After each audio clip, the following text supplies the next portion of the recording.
This is Lisa from Mobile Tech Review, and it's that time of year again. Every fall we get a new iPad. This time it's the iPad Air 2.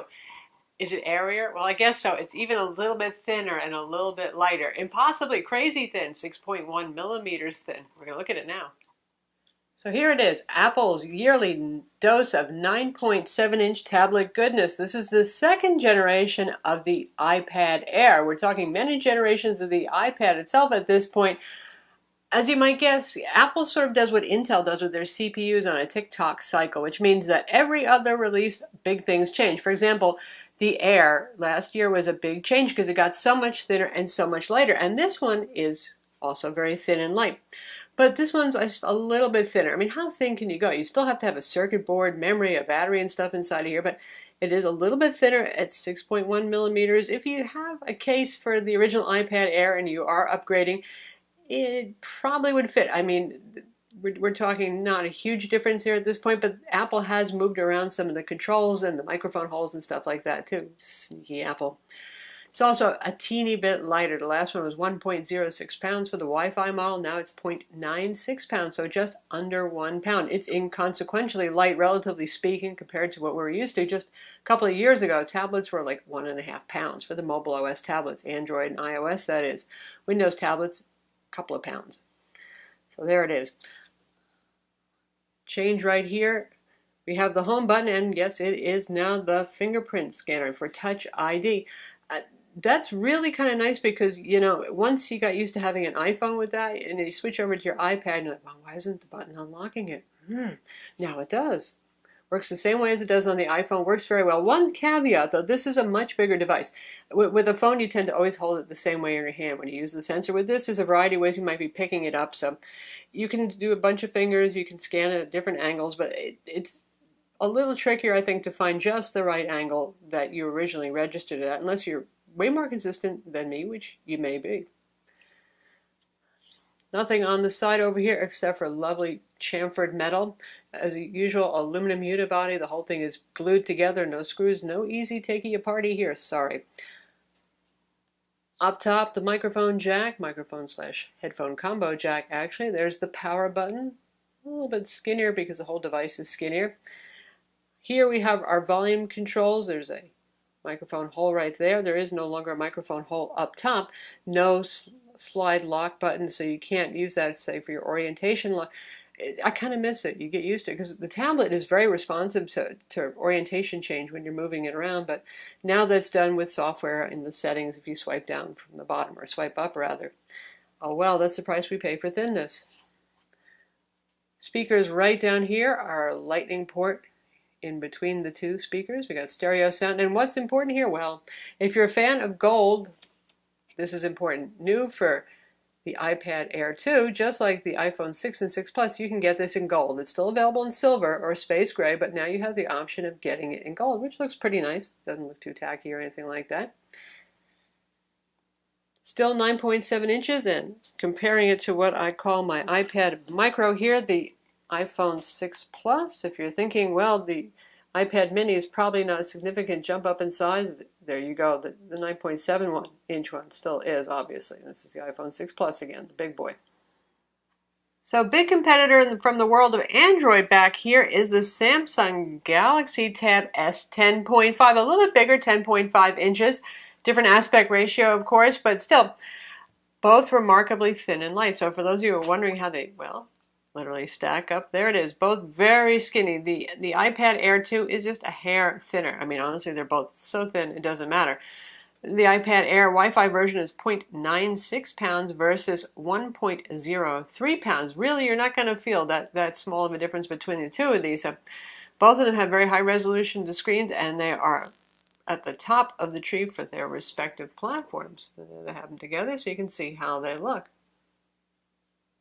And then there's the back view, of course. Let's be honest, most people are probably going to say this is the better looking product because it's all metal, sleek, aluminum unibody design. Samsung still goes with their faux leather plastic back here, stippled. It's not a bad looking tablet. It's kind of the Galaxy S5 era of design. We have the shiny faux metal around the edges. This one happens to be the so-called bronze color, which is actually brown. So a difference in look there. Of course, the nice thing about this is it is very grippy. It doesn't show fingerprints too much. Obviously, our spotlights are still catching a little bit of reflection here, but one of the things that is new for the display is we got optically bonded glass here, laminated on. That's something that Apple's been doing for their phones for a while. We've seen that in some other tablets like Surface Pro 3. Makes the icons look even more painted on. It is gorgeous looking. It reduces reflection somewhat. There's also an anti-reflective coating on here. Is it less than the last generation iPad Air? Yes, definitely. If I try to use it as a mirror with the screen off, I mean, I could really examine the cracks between my teeth. With the original iPad Air, here I get a decent but not really super clear idea of what's going on with my teeth, if you're going to use it for that sort of thing, that is. But just to give you an example, it still will reflect. It is still a glossy piece of glass, so it's not immune to reflections. Now, it's not matte, but it does make it easier to see outdoors, say if you're using it for something like photography. Now, some reviewers make fun of you for doing that. I'm not going to do that. Whatever camera you like is the camera that you should use, whatever you have with you.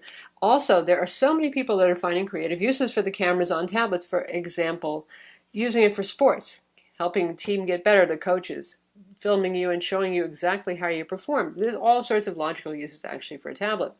Hence, Apple did improve the camera, 8 megapixel iSight camera, as they call it, on the back. Still records 1080p video. Sorry, no 4K video recording there. Fast f.24 lens on there, the usual auto HDR. You get your slow motion, you get your time lapse or fast motion recording just like you do on the iPhone 6 and 6 Plus. Is it as good as the iPhone 6 and 6 Plus? No, not quite. Those cameras are pretty stunning, particularly the iPhone 6 Plus with its optical image stabilization.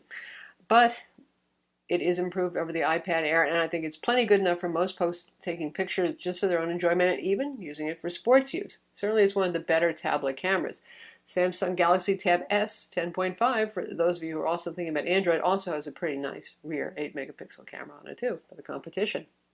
Our front FaceTime camera, as it's called, because Apple assumes you might be using it for FaceTime video chatting, is 1.2 megapixel f2.2 lens on there, 720p video recording. It's not bad. It's decent. It's not, oh my god, wow, it's a 5 megapixel super duper selfie camera, but it gets the job done, and it also has HDR. So how does this compare to the original iPad Air size-wise? Well, there they are. Skinnier and skinnier, right? I mean, they're both so skinny, it's almost hard to tell. When you pick them up and you hold them, you can tell the difference. If it's your first time it's handed to you, you might not guess which one was which one, but once you have, you can see there's actually, well, there's a millimeter can make a difference right there. The weight, you can't really tell too much. The box itself just says iPad Air on it, whether you get the first or second gen, so there's no hint there. And this one obviously was the space gray model, which is the one that has the black face on it for our last gen.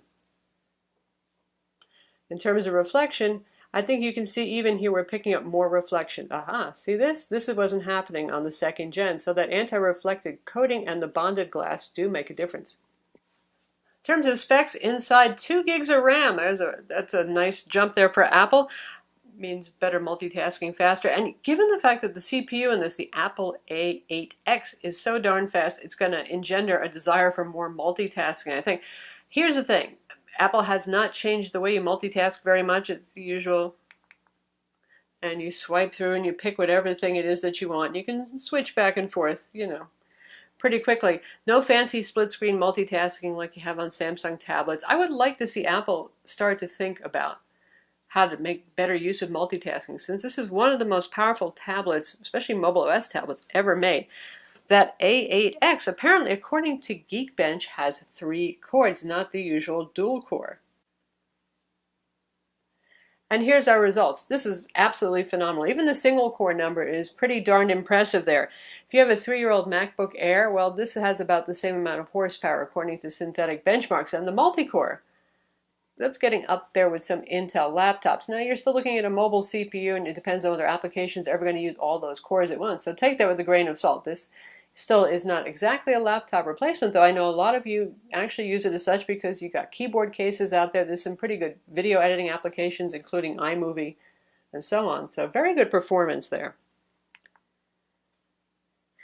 When it comes to other synthetic benchmarks, we've got 3D Mark on here as well. You can see our score, 21,681. That's a very good score. That's not a mind-boggling score. It's not gone up as much as the CPU, but certainly it holds its own very nicely against the competition. For Antutu, we saw 63,152. That's in a world where mobile OS tablets, typically that's been an Android benchmark. It's now available also for the iPad Air. Usually 40 to 44,000 would be considered state-of-the-art, awesome, good.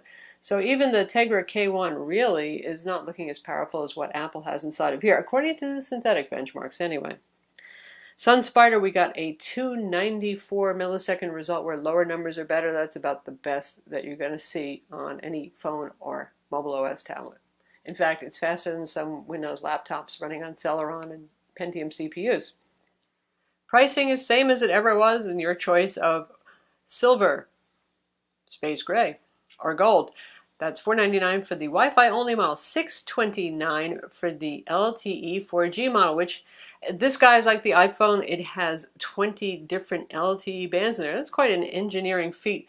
And Apple is going with their new multi-carrier or carrier-agnostic SIM. It can actually be a chameleon SIM and work on T-Mobile, AT&T, and Sprint. Now, Verizon still wants to use their own SIM, and sometimes carriers do network proprietary authentication stuff using their SIMs, and they may not all want to jump on the bandwagon, but it's not the end of the road for you there. It still has SIM card slots, so you can just pop out the one that Apple provided you and put the Verizon SIM in, for example. If you get one from Verizon, it'll have one of their SIMs in it. But that's an interesting thing. Since these are sold full retail, not with contract, what's the point? They're sold unlocked, so you can actually just switch from carrier to carrier as you see fit, whoever has the best monthly pricing, that sort of thing. If you wish to do that, you can do that.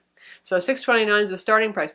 If you go up to the next model, just like with the iPhone 6 and 6 Plus, the next model is not 32 gig, it is now 64 gigs, making it kind of a, wow, no-brainer, right? If you got that extra $100 to spare, to go from 16 to 64 gigs, you just got to do it. Especially on the iPad, where apps, if you're into games particularly, they take up a lot of space. High-quality 3D games, 1 to 3 gigs these days. If you're shooting a lot of video on this, you can take up a good amount of storage space, so yeah. And then lastly, there's a 128 gig model, which, well, that's going to cost as much as a laptop there, but $829 if you want the 4G LTE plus Wi-Fi version, and it is going to be $699 if you want the Wi-Fi only model. No storage slot, it's an iPad, no storage slot. Inside, there was no room, obviously, to put an even bigger battery in this crazy, skinny, light tablet here. 27.3 watt-hour lithium-ion battery sealed inside. No screws hold this together. It is all glued together. So if you need a new battery, eventually, happily, lithium-ion batteries do last usually at least 2 years before they start degrading. Often 3 these days, depending on how heavily you use it, but you're going to have to send it to Apple to get the battery replaced. Battery life is about the same as the outgoing iPad Air. We have the Wi-Fi model here, so we can't attest for the cellular longevity. Usually LTE actually consumes more power than Wi-Fi for actually using the LTE connection. If you're using Wi-Fi, then no. It's just when you're using LTE. Apple claims 10 hours of web surfing time or video playback time, and that is what we have gotten. Give or take, that's about what we get on our original iPad Air, which seems to last about 15 minutes longer. Not enough to really say, there's a significant difference you should care about or worry about. So sorry, it's going thinner, it's going lighter, it's not going up in battery life any, but that's still one of the better tablets in the 10-inch class for battery life. Again, the Samsung Galaxy Tab S 10.5 is the only one that outlasted, unless you put the Tab at full brightness. If they're both at full brightness, the Tab S with its Super AMOLED display is going to consume more power, but at 50% brightness, which is where we test at, or even lower, then the Tab S is actually the class leader right now for battery life. As ever with the iPad, if you want a GPS with GLONASS, you're going to have to get the 4G LTE model. The Wi-Fi model will use Wi-Fi triangulation, does not have a hardware GPS inside. Given how many Android tablets do have GPS inside, I kind of wish Apple would start giving that to us. This also has the M8 motion coprocessor inside. And getting back to the Touch ID fingerprint scanner on the front right here, which works about as flawlessly as it does on iPhone, with the caveat of make sure you hold the tablet in a reasonably similar manner to the way you enrolled it. You can use this for making purchases. Apple doesn't want you waving around your 10-inch tablet over at, the local Starbucks, though. So this will work for online purchases with whatever credit cards you choose to enroll in Apple Pay. This is not for waving at the point of sale. You say you're going to use your iPhone for that if you have one. So while Apple hasn't done a whole lot with multitasking here, or really with multiple users either, so yeah, there's something else I'd like to see them to do. For example, this is actually our senior editor's unit, and I was driving senior editor crazy because every time I walked up to that person's Mac, whatever web pages I had up here start opening up on her Mac. That's continuity, that's handoff. Those are some neat features. That is what Apple is focusing on. They're hoping that you get real into their ecosystem for obvious reasons. They're not the only manufacturer guilty of that strong desire there. So if you're looking at a web page here and you walk up to your Mac, because of course they want you to own a Mac, or vice versa, you hand off to your iPhone, you can have that web page open up right there. If you're working on the included pages, word processor, we have Keynote, we have their Excel compatible spreadsheet on here, it can automatically open up on your iPhone or your Mac or vice versa. So there's a continuity of use here. That's what they're focusing on for this version of the operating system. As to what they do with multitasking next, who knows? Of course, it's also up to third parties who make very good use of the iPad. And that gets into one of the neat things about the iPad is huge tablet ecosystem, 675,000 tablet optimized apps. And they tend to be pretty high quality too. And that still hurts a little bit. I'm more of an Android user on tablets often. I have to say the apps are often higher quality here, and there aren't as many tablet optimized apps yet for Android. I mean, you can use them, but they're not made to really make great use of the screen real estate. Safari web browser is here, is ever very fast with that kind of SunSpider JavaScript number. You would expect that. Beautiful sharp, 2048 by 1536 display, same retina resolution that it's been. Very nice, very sharp, very good for reading. Whites are pretty white. It has the auto brightness sensor where you can control on a continuum still how bright, relatively speaking, or not bright auto brightness is, and it works pretty well. That's something I'd like to see more tablet and phone manufacturers actually make use of, where you can tweak how auto brightness actually works for you. You got GarageBand on here, you got iMovie. It's the usual iPad with its reasonably good ability to be a productivity tool. But how about gaming? We're going to take a look at Asphalt 8, which uses Apple Metal. So you're going to get the most out of your Apple A8X CPU here, and you're going to see some really nice reflections, dirt, water splashed on the screen, and all that sort of thing as we play now. All right, we're ready to race on the Iceland track with our Audi, right there in vibrant default green.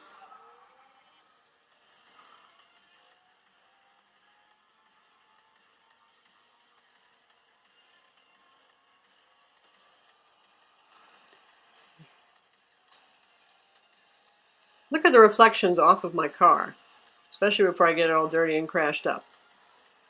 That's very nice looking right there. And the level of detail, very easy on the eyes, actually makes it easier to race. It's very good. The glare off the faux camera, well,